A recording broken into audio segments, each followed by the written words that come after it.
Hello friends, कैसे हैं आप लोग। जैसा कि आप देख सकते हैं कि कंडीशनल प्रोबेबिलिटी की आपके लिए डिटेल वीडियो बन के आ चुकी है। तो इसमें आप देखेंगे कि कंडीशनल प्रोबेबिलिटी होता क्या है। जैसा कि आप देख सकते हैं, यहाँ पे दे रखा है P A given B equals to P A intersection B upon P B. तो हम ये जो पी ए गिवन बी दे रखा है इसको रीड कैसे करते हैं, तो ये देखिए, P A given B is read as conditional probability of the event A given that the event B has already happened. अगर हम बात करें कि इसे कैसे पढ़ेंगे, हिंदी में समझाएं तो इसे हम पढ़ते हैं P A given B equals to B होने के बाद ए होने की संभावना। इसे मैंने आपको बहुत अच्छे से समझाने के लिए हिंदी में भी लिख रखा है, तो आप इसे देख सकते हैं। अपने नोट्स बनाए तो उसमें भी लिख सकते हैं, अगर चाहें तो स्क्रीनशॉट भी ले सकते हैं। ये आपको बहुत हेल्पफुल होने वाली है वीडियो, क्योंकि इसमें आपको सब्जेक्टिव के साथ साथ ऑब्जेक्टिव के प्रिपरेशन के लिए भी नोट्स मिल रहे हैं। अब हम कंडीशनल प्रोबेबिलिटी को एक एग्जांपल से समझते हैं। तो two fair coin are tossed if A be the event that both coin show the same face and B be the event that at least one coin show head, then what will be the conditional probability. तो देखिए कि यहाँ पे हमें ए sample space क्या दे रखा है कि दो कॉइन उछाले गए हैं। तो दो कॉइन उछालने के इवेंट क्या बनेंगे, head tail, tail head, tail tail, head head.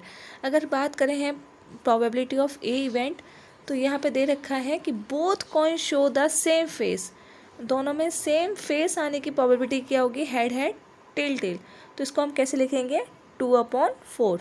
और प्रोबेबिलिटी ऑफ बी देखें तो प्रोबेबिलिटी ऑफ बी क्या दे रखा है, B be the event that at least one coin show head, सिर्फ कम से कम एक कॉइन पे हेड होना ही चाहिए।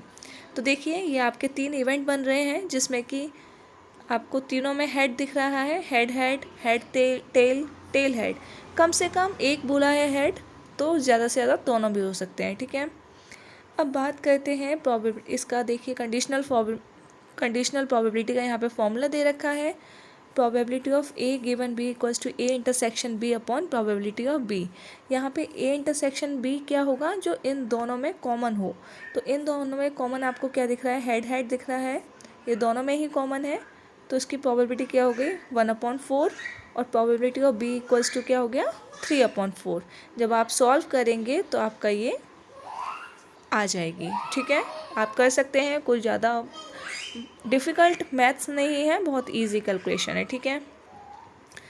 अब हम बात करते हैं, इसकी 2 थ्योरम होती हैं कंडीशनल प्रोबेबिलिटी की, कि जो कि दोनों ही बहुत इंपॉर्टेंट होती हैं, कुछ भी नहीं है। देखते हैं, जैसे अभी हमने देखा वो 2 इवेंट्स के लिए था कंडीशनल प्रोबेबिलिटी, उसमें 2 इवेंट के लिए समझाया गया था, इसमें हम 3 इवेंट्स के लिए देखते हैं। तो देख लीजिए, for any 3 events A B and C. अब यहाँ पे हमें बताया है probability of A union B given C को हम कैसे लिखेंगे। तो probability of A given C plus probability of B given C minus probability of A intersection B given C. इसमें कुछ ऐसा हार्ड डिफ़िकल्ट नहीं है, इसमें नॉर्मल से आपने प्रोबेबिलिटी का फॉर्मूला पढ़ा था कि probability of A union B क्या होता है, probability of A plus probability of B minus probability of A intersection B. अगर यहाँ पे गिवन सी है, याद रखने का ये बहुत इजी मेथड है। अगर यहाँ पे ए गिवन सी है तो तीनों में हम गिवन सी लगा देंगे, ठीक है। बहुत इजी है, आराम से याद हो जाएगा। अब देखते हैं थ्योरम 2 की, for any 3 event A B and C. अब देखिए यहाँ पे A intersection probability of A intersection B bar, या फिर हम इसे बी कॉम्प्लीमेंट भी पढ़ते हैं, given C plus probability of A intersection B given C क्या होगा, probability of A given C. कुछ नहीं है इसमें, बहुत इजी है। तो ये इसकी दोनों क्या हो गई, थ्योरम हो गई, ठीक है। अब आपको पता ही है कि probability will always lie in between 0 and 1।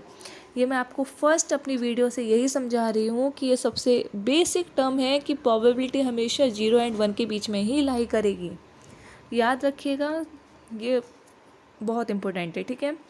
Objective में भी सीधे सीधे इसमें से क्वेश्चन आ जाता है, जो भी आप कभी कॉम्पिटिटिव एग्ज़ाम देने जाएँ तो उसमें भी नॉर्मल है कि आपको याद होना चाहिए probability will always lie in between 0 and 1।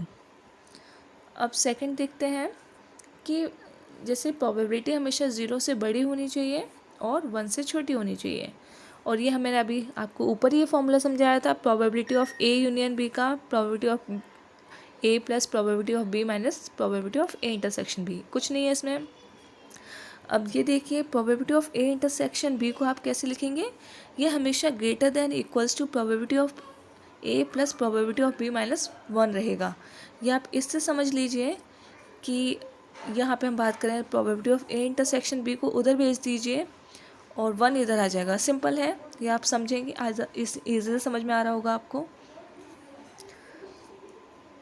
वैसे ही सेम यहाँ पर दिया गया है probability of A intersection B less than होगा probability of A plus probability of B. ये मैंने पहले ही बता चुकी हूँ, ये सभी कॉम्पिटिटिव एग्ज़ाम में ऑब्जेक्टिव के लिए बहुत इंपॉर्टेंट है, तो ये आपको याद होनी चाहिए। ये सब बेसिक टर्म्स हैं, इन्हें आपको भूलना नहीं है, ठीक है। इधर देखिए probability of A intersection B bar union probability of A intersection B equals to P A, ये भी सेम एज ऊपर जो दे रखा है वैसा है। अब जैसे आपने तभी देखा था कि प्रोबेबिलिटी हमेशा 0 और 1 के बीच में लाई करती है, तो probability of A intersection B bar क्या होगा, probability of A minus probability of A intersection B. इसमें क्या करते हैं, हमें ये मेथड निकालने का इजी तरीका है। आपको इसमें क्या पता है, प्रोबेबिलिटी हमें निकालना है किसका, ए इंटरसेक्शन बी का कॉम्प्लीमेंट का। तो आप क्या करिए, मैं इजी वे में समझा रही हूँ कि जिसके ऊपर कॉम्प्लीमेंट लिखा है उसको दोनों में से कॉमन में से माइनस कर दीजिए। Like probability of a single है तो प्रोबेबिलिटी ए सिंगल लिख लिया माइनस, और बी के ऊपर कॉम्प्लीमेंट लगा है तो बी किस में कॉमन है, ए इंटरसेक्शन बी में। ऐसे आप इजीली से याद कर पाएंगे कि कैसे probability of A intersection B bar क्या होगा, probability of A minus probability of A intersection B. Means इसे अगर अच्छे से समझें तो ए तो होना चाहिए पर बी उसमें नहीं होना चाहिए।